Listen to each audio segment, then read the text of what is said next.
Mr. Do is arguably video game maker Universal's greatest hit. In 1982, Mr. Do presented itself as charming, with its whimsical music and clown-clad hero, and at the same time challenging to play.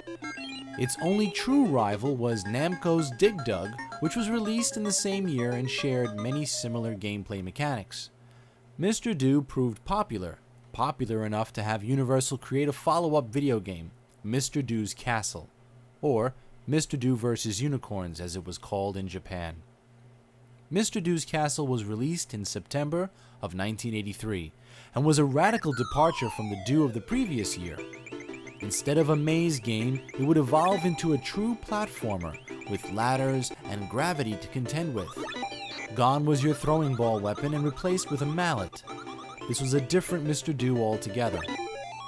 Actually, it's been said that Mr. Do's Castle was a redesign and revamping of an old Universal game called Space Panic that came out way in 1980, which might have been the inspiration for the game Lode Runner. Let's take a look at Mr. Do's Castle. Let's put some credits in here and fire this puppy up. Now, as you'll see, the enemies appear on the top and you're on the bottom. Starts off the same every time. You go around collecting cherries by using your mallet and knocking these holes in the ground, which are very convenient because the enemy will fall into these holes and have to wiggle out. At that point, they're vulnerable to a smack in the head. That doesn't necessarily kill them, that knocks them down to the level below. The only way to kill these fellas is to drop something on their head, like a box from above, or to put them between the two skulls. By triggering the left and right skull, anything between the two will fall through it. If we get all the keys, that'll open the doors on top, revealing the shield. Now, the trick with the shield is, once you get the shield, any remaining enemies get transformed into the letters that spell the word extra randomly. So you want to get them as close as possible so that you don't have to chase them around and hit them, so you can spell the word extra, which will give you an extra life. And that only lasts for a few seconds. So we've got the E, you see the flag up on top, that becomes the letter E. But I failed to get the next one. So let's just try to get rid of this boy. And here's an example what I mean by setting up the trap by hitting the two skulls. Smack. And there you go.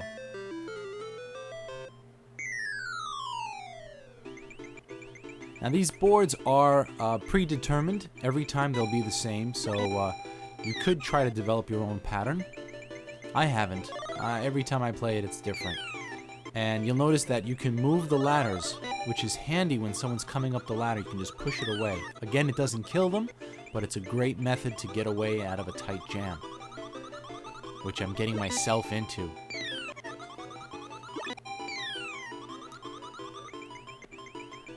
I need to kill some of these guys quick before they get me. Oh, just nipped me. That's bad gameplay right there. I didn't do what I was supposed to do. Mr. Do didn't do what he was supposed to do. Let's see if we can correct it. Now you could wallop these guys just right when they're standing over one of the boxes and kill them, but it's gotta be precise. Otherwise, you just bop him in the head and deflects him a little bit and he backs up just a little bit, giving you a little bit of time maybe to get away. There's a lot of little intricacies in this game that makes it so much fun and so different than its predecessor, good old Mr. Do. Now I'm at the situation again where I want to wait and get those guys as close as I can. Oh. Well, I've already got the E, so he's not that important. I want that A though, but I won't be able to get it. Nothing left to do but just get that guy. And as you can see, I hit him just right while he was standing on the box, and it killed him. You notice the flags stay up on top, so you have lots of chances to get the word extra. It doesn't reset every time you get to a new level. There you go. I'm gonna trap myself.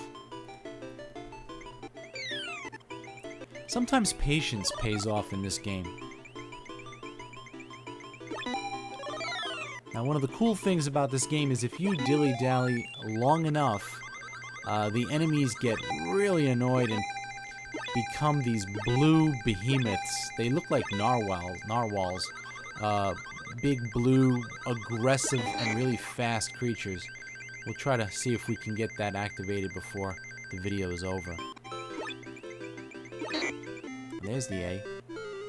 Okay. Scene 4.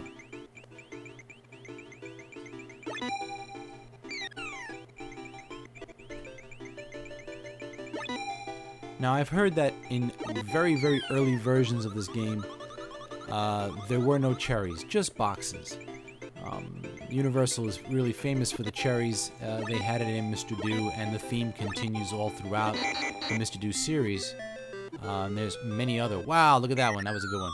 Okay, so the cherries is a theme throughout the games, and you'll see in the future of Mr. Do's illustrious career.